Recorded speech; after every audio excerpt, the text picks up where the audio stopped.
Go look at one of our 3-year-old classrooms here. It's their planning after school. Oh, hello, ladies. Hello. Do y'all mind if I come in and hear a little bit about what you guys are planning? What kind of fun you have in store? Sure. All right. Well, this is one of our 3-year-old classrooms. Why don't you each tell me a little bit about yourselves and your experience in education? My name is Peggy Kastner. I have been working in early childhood for over 30 years, and this is my 16th year at Tiny Treasures. Oh, great. My name is Carol Sauer. I've been in education for 17 years. I was a first grade teacher many years ago, and I've been at Tiny Treasures for 13 years. Well, awesome. This is my 13th year. Very experienced ladies we have here. And y'all are planning, what unit are y'all planning for? Winter and winter animals. Okay, so the whole school follows thematic learning. So whenever y'all are working on a unit of study, the whole building is working on the same thing, and then the teams get together. These are 2 different classrooms. These teachers are from 2 rooms, but they get together and plan and collaborate ideas. So, Miss Peggy, why don't you tell me some of the things that y'all are talking about? Okay, first of all, we do our literacy, which is Take a little peek here. we have like probably 2 times a day that we read a story, so they get like 2 books a day. And of course it goes along with the topic that we're doing, and we try to bring it to life. Like you can see here, here's the little girl Oh, look. that meets a polar bear friend, and this being that they build a snowman with food that the animals eat as it melts. Oh, sorry. This is another book that's just really awesome. That is about building a snowman with things that the animals can eat, like making a feeder out of the snowman, so, which is really fun. The kids enjoy that. And then also then we made bird feeders that with the peanut butter and pine cones and birdseed, which they took home.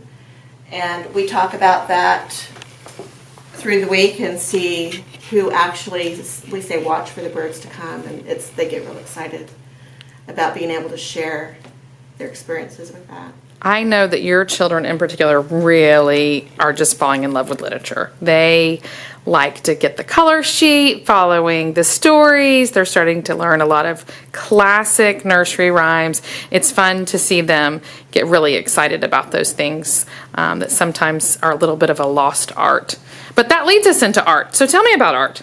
Well, we also do, each day we do something well, you don't necessarily see it at coming home, but we do things that go along with the curriculum that we're working on. Like this would be process art, okay, where they just get a frozen cube of paint stuck on a stick, and they just paint with it as it melts, and they sometimes get their hands in it and feel it's cold, and that's all good. That's part of it. And So our process art, we're not looking for a specific end result. It's exploration, hands-on, fine motor, creative. It's more of an experience. And so then sometimes we'll combine process art with product art. This particular that you can see is a polar bear art, but it's a 2-day project because first they're doing wet on wet, and there's different techniques that they use. This was just wet on wet with a paintbrush, and then this down here is crinkled up aluminum foil that they just watch what it does on there. Then we let that dry. Oh, and then they sprinkle salt on it so you can see some of and then they get to see what the salt does. So we're even doing chemical reactions on the wet paper and paint. Then that dries. The next day they come, then they use a stencil, and they use a sponge, and so the stencil is actually the bear. And they just use a sponge with white paint, and they make their bear and their moon. Yeah, so you can see why the art doesn't go home every day, because some of the projects are 3-4 days long. They take a while. Awesome. And then just more free, this is puffy paint. The stuff is put on the table. They know they're making a snowman. They know that the carrot knows, so they're putting it together, and they actually You know, Yeah. they do For a really well. 3-year-old, This is- yes. This is very little instruction. They just know it's a snowman. Yeah, Right. creative, Yeah, and it hands-on. comes together really cute. And this is an example of product art because they all look, it's puffy paint, it's glue and shaving cream on the plate, and then they were given the eyes and the nose and they Texture. put them together, so. So there was an end product, There was and an that's, end we're product. listening, we're following And there was a directions. sample that they looked at, so.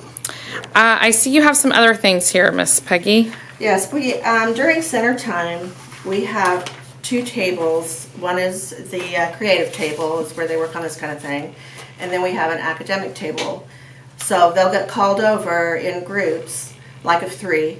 And now this particular thing would be a teacher directed.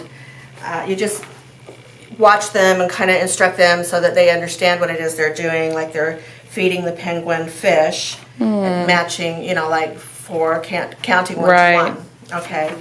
And then while we're working with one student or however many we can work with at a time, we'll have some of these other things at the academic table that they'll do. There's all different kinds of, like they're learning, but they're playing. So this particular one, they would take the penguins and they'll count how many penguins so are on cute. here. And I found that this is really fun because sometimes what they'll do with these is they will then stack them, and then you can talk about 2 plus 2 equals 4. So Wow. it's just a little introduction to a little more math than just counting. This is the patterning. You can see they'll take the bears and they'll line them up, and then they'll continue, and then they put in what comes next. So we work on simple patterning. This being the letter that we're working on, and so what they'll do is they'll take, and we're working on the fine motor and the gripping, and they'll take the snowball and they cover their S's. So cute, and only the S's. And they're playing, yeah. Right. And this is fun for them. This Great. being just matching, they're having to look closely because these are pretty intricate, and they're looking closely and matching the snowflakes. Awesome. So, So, Miss they're Carol, learning and playing at the same time. tell me when you're doing center time, what you and the other teacher are doing, and then the rest of the class. Tell me a little bit about how that works. So in our class, we each sit at one of the tables, and the rest of the kids are working at free centers that are dispersed throughout the room. Some of those centers might be our kitchen center. We have blocks and rescue heroes, and a lot of them are just, things to play with. They're not necessarily academic, and so, but they get, and I don't do a rotation system where I do a buzzer and they have to do, if they want to stay in one center the whole time, except for the kitchen center, I have to monitor, or else I would have 12 kids over there at once. They get to go wherever, and they know when their name is called by me or the other teacher that they have to come to our table, or that group has to come to our table, and they know the routine. They know to do that. So most every day, the children will come and work in small group with each teacher at a small group center. So they're getting that small group instruction. A lot of the instruction at small group is going to be building on some academic skills, also incorporating the creative skills. I see you have some center things there. Yes. Tell us about that. So it's when we have our kids play with certain things, we are working. It's not just toys and games, but for instance, it's really important at this age that we need to develop the muscle in their hands right here. That is the way that they're able to write. So we don't focus on writing yet very much because a lot of them don't have this muscle developed. But certain things they play with, it helps. Like Peggy was talking about the pincher grasp, same thing. This is a game where they have to spin the spinner, feed the monkey and feed the bunny, and then they have to pick up the thing and they have to put it in the so mouth. cute. And they can do I have enough of these where they can have 2 people playing at each one and take turns spinning the spinner. Another thing that they do is Play-Doh. Play-Doh is a great way for them to get that hand strength because they have to roll it, they have to fold it, they have to mash it. So this year I have labeled all the Play-Doh.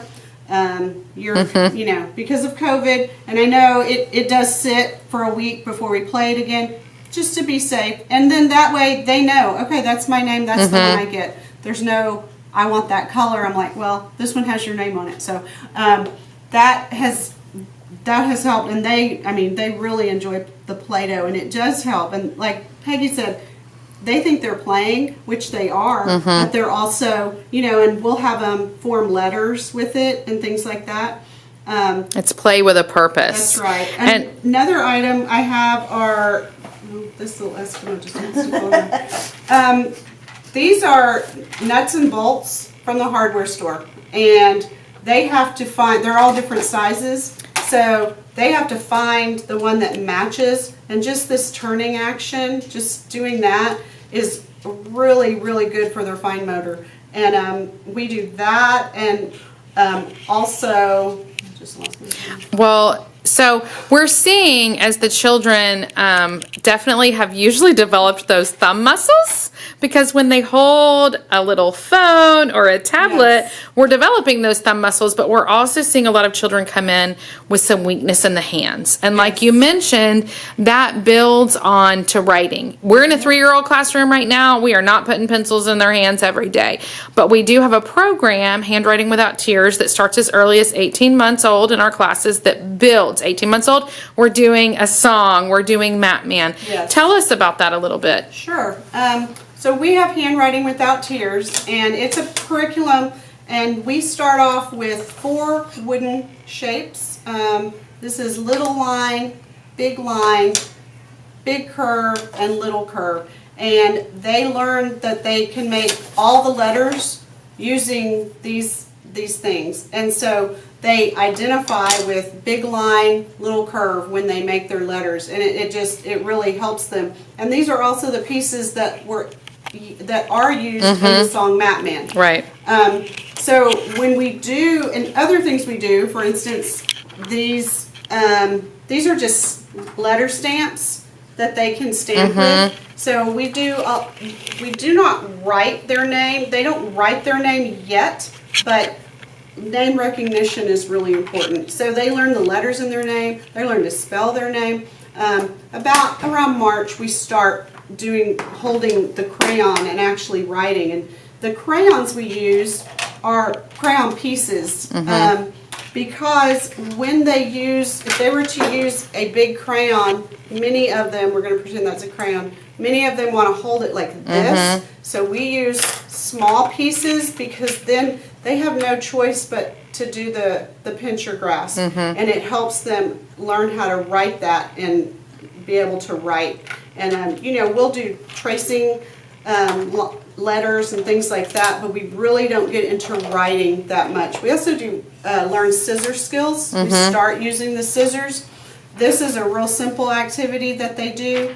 And things like this don't normally come home, because when they're done with this, it's kind of like, you can keep it, but you don't have to. It's just, and these are easily made at home as well. And, you know, they just have to cut until they get to the end of the star. And we have several different kinds like that.